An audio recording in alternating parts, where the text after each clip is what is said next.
In the room, we are joined by graduate student Mackenzie Holmes and senior Sara Scalia. Like before, please state your name and affiliation before asking your question. Raise your hand and we'll get you a mic.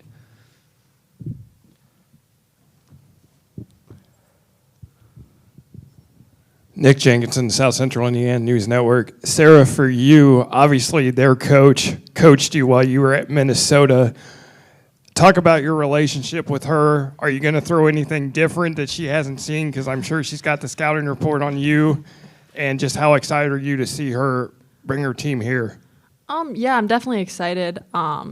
She's taken this program really far over just 2 years. So, but it's not surprising to me. I was really close with her at Minnesota. She was my position coach, and she helped me develop as a player. So she knows a lot about my game. And yeah, I have a lot of respect for her. Definitely excited to see her, and probably not gonna throw anything too different. Like there's a lot of other things to worry about too. So yeah. On your left in the second row. Jack Ankeny, SI Indiana. For either of you, you were obviously in this position last year, and it didn't end the way you wanted. Do you guys talk about that? Do you use that as motivation kind of in this week now that you're back in the same spot? Sara, why don't you take that first, and Mackenzie? I would say it's definitely motivation. We have a lot of the same players that came back, so they kind of know how we felt last year after we did lose to Miami, and definitely not a feeling we want to feel again this year. And we got the advantage to play at home again, which I'm really grateful for. So we got to take advantage of that in our home crowd. Mackenzie, anything to add? Yeah, I think that, of course it's on our minds, but we kind of have to put it behind us. This is a new team this year, though we have a lot of the same players. We're a different team, and we have a really good Fairfield team to prepare for, and so that's where our focus has been this past week. We'll go front row in the middle.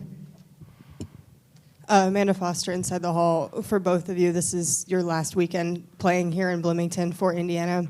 How do you balance kind of knowing that and the emotions that might come with that while also still focusing on the games that you have to play? Yeah, I mean, like I said, I think I'm just really grateful that I got to play in Assembly again in the postseason in front of the fans that show up for a game. It's definitely really exciting, and not thinking too much about how it could be my last few games. Just kind of going into each game, worrying about getting the win and kind of moving on from there. Lou Friedman. No, it's all right. You can go.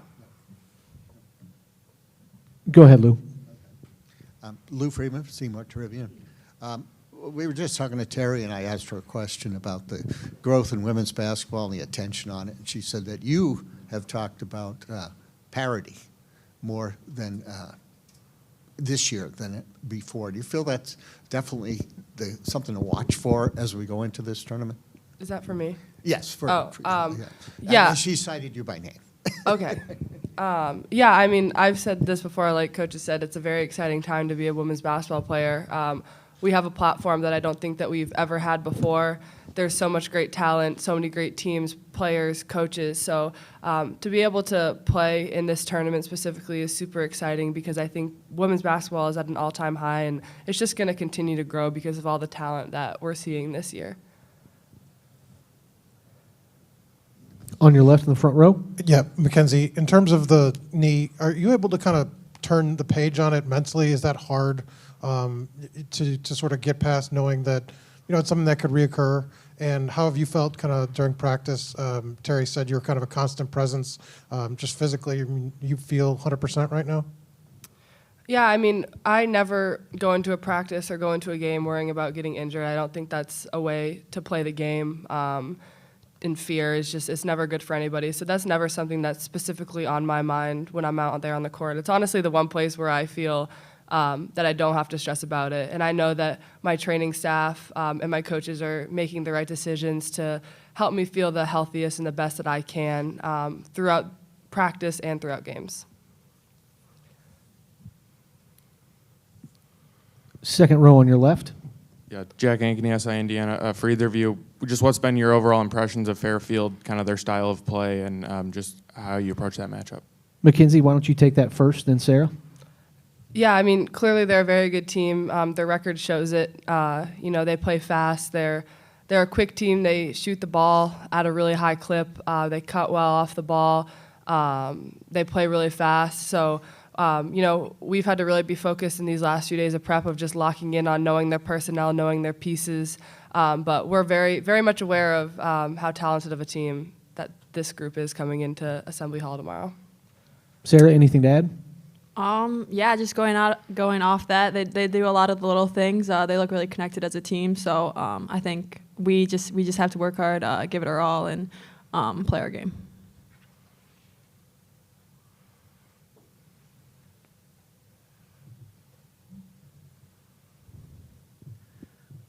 We'll go front row right in front of you. Pete DePrimo, IU Athletics. Just for both of you, how do you combine the intensity, the one and done focus you need to have with you want to have fun, you want to enjoy the moment? Sara, why don't you take that first, then Mackenzie? I mean, yeah, I think we just gotta just take it like one game at a time, one possession at a time.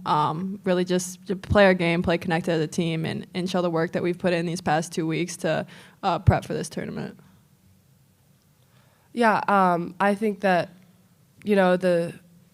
we're wasting time if we're looking too far ahead into the future, thinking about this is our last this is our last that. I think we just take it, like Sara said, day by day, possession by possession, and then throughout the game, there's going to be highs and lows, ebbs and flows. So we're going to really have to just stay locked in for 40 minutes and not worry about the future just yet.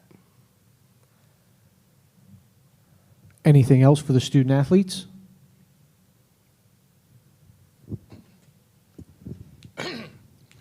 Mackenzie, I know that Fairfield is, of course, in Connecticut. You're from Maine. I know you take your opponents all the same. Does this game hit a little different because you're very familiar with them being in your region?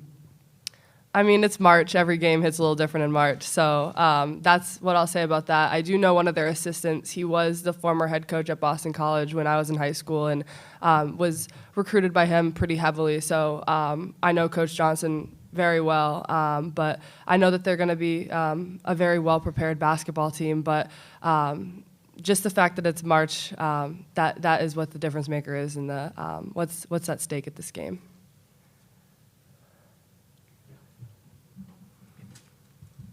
We'll go front row on your right. This is for Sara. Lexi Bargesser has had a greater role this season. Obviously, she's been put in a position to start a few times due to injuries. Can you tell me what you feel like has grown in her game and how dependable she is as a teammate to do so many to kind of take advantage of her versatile skills? Yeah, I think she does a great job just kind of knowing her role. We need her to come in, and she has a really big impact for our team. She does a lot of the little things. She's a really good defender. She's really quick, and obviously she has the ball in her hands a lot. So she's a very important piece to our team, and I think she's grown a lot from last year as far as just her confidence as a player. Anything else for the student athletes? If not, ladies, thanks for joining us. Thanks.